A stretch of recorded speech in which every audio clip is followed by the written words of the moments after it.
श्री स्वामी समर्थ. स्वागत आहे तुम्हा सगळ्यांचं माझ्या यूट्यूब चॅनलवरती. आजचा दिवस तुम्हा सर्वांना खूप छान सुखाचा आणि आनंदाचा जाऊ देत हीच मी स्वामींच्या चरणी प्रार्थना करते आणि आजच्या व्हिडिओला सुरुवात करते.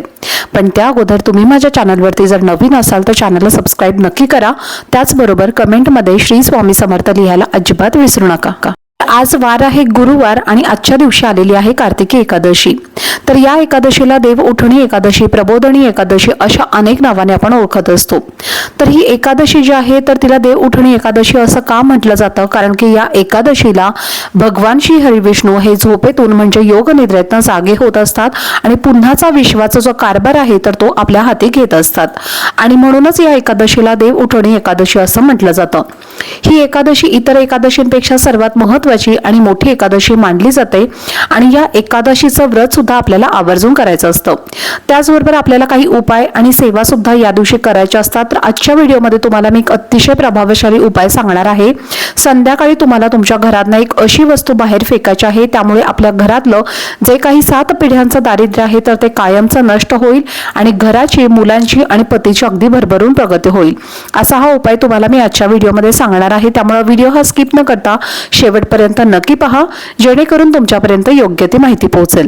तर पहा, बऱ्याच वेळेला आपण भरपूर कष्ट मेहनत करत असतो, पण आपल्या घरामध्ये पैसा हा टिकत नाही. घरामध्ये आलेला पैसा आपल्या घरातनं कोणत्या ना कोणत्या मार्गाने बाहेर निघून जात असतो. म्हणजेच काय, तर घरात आलेली लक्ष्मी जी आहे तर ती त्याच पायाने पुन्हा माघारी जात असते किंवा ती बाहेर पडत असते. आता जर समजा तुमच्या घरामध्ये आज 1 लाख रुपये आले आणि उद्या असं काहीतरी घडलं किंवा उद्या अचानकपणे अशी काहीतरी अडचण तुमच्याकडे आली आणि त्याच्यामुळे जे आलेले पैसे आहे तर ते कोणत्या ना कोणत्या कारणाने तुमच्या घरातनं बाहेर निघून जात असतात. म्हणजेच काय, तर तुमच्या घरामध्ये अलक्ष्मी आहे आणि तुमच्या घरामध्ये जर काही दोष असेल तर त्यामुळे तुमच्या घरामध्ये दारिद्र्य असते आणि घरामध्ये जी लक्ष्मी आहे तर ती आलेली टिकत नाही. असं का होतं की आपल्याकडे जे पैसे असतात, जिथे आपल्याला 50 रुपये खर्च करायचे असतात, अशा वेळेला आपल्याकडनं 100 रुपये खर्च होऊन जात असतात. म्हणजे आपल्या हातामध्ये सुद्धा अलक्ष्मी असते. तर अशा वेळेला काही उपाय आपल्याला करायचे असतात.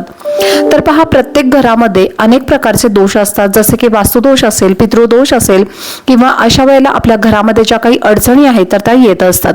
जसे की बघा, घरामध्ये जी मोठी मुलं असतात तर त्यांचे विवाह जुळत नाही, त्यांच्या कुंडलीमध्ये काही ना काहीतरी दोष निघत असतात, अडचणी येत असतात. त्याचप्रमाणे त्या घरामधली जी व्यक्ती आहे तर ती वारंवार आजारी पडत राहते. त्या घरावरती कायम काही ना काहीतरी संकटे, अडचणी येत असतात, पैशाच्या अडचणी त्या घरामध्ये येत असतात. अशा अनेक प्रकारच्या अडचणी आपल्या घरामध्ये येत असतात जर आपल्या घरामध्ये दोष असतील तर हे दोष दूर करण्यासाठी आपल्याला काही सेवा आणि उपाय हे करायचे असतात. तर कालच्या व्हिडिओमध्ये तुमच्यासोबत मी जे काही सेवा आहेत तर त्या तुमच्यासोबत मी शेअर केलेल्या आहेत. तुम्ही त्या सेवा जर केल्या नसतील तर तुम्ही अजून पण आज संध्याकाळपर्यंत नक्की आवर्जून करा. तुम्हाला जेव्हा वेळ मिळेल तेव्हा तुम्ही या सेवा करायच्या आहेत. तर पहा, आज तुम्हाला एक उपाय करायचा आहे. हा उपाय तुम्हाला आज संध्याकाळी किंवा तुम्ही रात्री 12 वाजेपर्यंत कधीही करू शकता. तुम्हाला संध्याकाळपासून रात्री 12 वाजेपर्यंत जेव्हा वेळ मिळेल तर तेव्हा तुम्हाला हा उपाय करायचा आहे. तर हा उपाय करण्यासाठी तुम्हाला सर्वप्रथम जे खडे मीठ आहे तर ते घ्यायचे आहेत. आता जर तुमच्याकडे खडे मीठ नसेल तर मग तुम्ही बारीक मीठ घेतलं तरीही चालेल. त्यानंतर तुम्हाला जे काळे तीळ असतात तर ते काळे तीळ घ्यायचे आहेत. पांढरे तीळ आणि काळे तीळ असे 2 तिळाचे प्रकार असतात. तर त्यापैकी तुम्हाला काळे तीळ जे आहे तर ते तुम्हाला घ्यायचे आहेत. अगदी चिमूटभर काळे तीळ तुम्हाला घ्यायचे आहे. त्यानंतर तुम्हाला 7 लाल मिरच्या घ्यायच्या आहेत आणि या ज्या मिरच्या आहेत तर त्या तुम्हाला हिरव्या घ्यायच्या नाही आहेत तर लालच मिरच्या घ्यायच्या आहेत. तर या सुकलेल्या 7 लाल मिरच्या तुम्हाला घ्यायच्या आहेत. त्यानंतर तुम्हाला लवंग घ्यायचे आहेत. 7 लवंग तुम्हाला या ठिकाणी घ्यायचे आहेत आणि या सर्व वस्तू घेऊन तुम्हाला तुमच्या घरामध्ये एखादी जर तुमच्या घरामध्ये आजारी व्यक्ती असेल तर त्या व्यक्तीवरनं तुम्हाला 7 वेळेला उतरवून घ्यायचं आहे.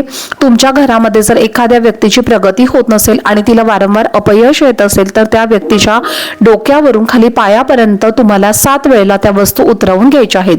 घरातल्या लहान मुलांवरनं सुद्धा तुम्हाला या 7 वेळेला वस्तू उतरवून घ्यायच्या आहे. तुमची मुलं जर वारंवार किरकिर करत असतील, चिडचिड करत असतील, हट्टीपणा करत असतील तर त्या मुलांवरनं सुद्धा तुम्हाला या वस्तू 7 वेळेला उतरवून घ्यायच्या आहेत. त्यानंतर तुम्हाला या वस्तू तुमच्या घरातल्या प्रत्येक कोपऱ्यामध्ये टच करत किंवा स्पर्श करत तुम्हाला या वस्तू तुमच्या घरामधनं फिरवून घ्यायच्या आहेत आणि तुम्हाला तुमच्या मनामध्ये जप करायचा आहे. आता जर तुम्ही स्वामींना गुरु मानत असाल तर श्री स्वामी समर्थ या मंत्राचा तुम्हाला जप करायचा आहे. किंवा मग तुम्ही श्रीराम जयराम जय जयराम या मंत्राचा तुमच्या मनामध्ये तुम्ही जप केला तरीही चालेल। त्यानंतर या वस्तू तुम्हाला तुमच्या देवघरावरनं सुद्धा 7 वेळेला उतरवून घ्यायच्या आहेत। आपल्या देवघरामध्ये देवांना सुद्धा बऱ्याच वेळेला नजर लागत असते। आपण ज्या वेळेला काही विशिष्ट सण असतात किंवा विशिष्ट ज्या वेळेला सण असतात तेव्हा आपण आपल्या घराची किंवा देवघराची सजावट करत असतो आणि देवघराची सजावट केल्यानंतर त्यामुळे सुद्धा आपल्या देवांना नजर लागत असते आणि त्यामुळे सुद्धा आपल्या घरामध्ये दोष हे निर्माण होत असतात। तर त्यामुळे आपल्याला आपल्या देवघरावरनं सुद्धा 7 वेळेला या वस्तू उतरवून घ्यायच्या आहेत। त्यानंतर आपल्याला आपल्या घराच्या मुख्य उंबरठ्यावरती यायचं आहे। घराचा जो मुख्य उंबरठा आहे तर तिथे तुम्हाला यायचं आहे। त्यानंतर तुम्हाला तुमच्या घराच्या मुख्य दरवाजावरनं ते अगदी खाली उंबरठ्यापर्यंत तुम्हाला म्हणजे तुमच्या घराची जी चौकट आहे तर तिथे तुम्हाला तुमचा हाताचा स्पर्श करायचा आहे। अशा पद्धतीने तुम्हाला वरपासून खालपर्यंत म्हणजे उंबरठ्यापर्यंत 7 वेळेला या वस्तू ज्या आहेत तर त्या उतरवून घ्यायच्या आहेत। त्यानंतर या वस्तू घेऊन तुम्हाला घराच्या बाहेर जायचं आहे। घरामध्ये परत तुम्हाला यायचं नाहीये। घराच्या बाहेर गेल्यानंतर तुम्हाला तुमच्या घराचा जो कोणता दक्षिण कोपरा असेल तर त्या दक्षिण कोपऱ्याला तुम्हाला या वस्तू सर्व फेकून द्यायच्या आहेत। तर तुम्हाला फेकत असताना सुद्धा काळजी घ्यायची आहे। कोणाच्याही अंगावरती, कोणाच्याही घरावरती, कोणाच्याही कपड्यावरती या वस्तू तुम्हाला फेकायच्या नाहीयेत। अशा ठिकाणी तुम्ही फेका जेणेकरून याचा कोणालाही त्रास होणार नाहीये।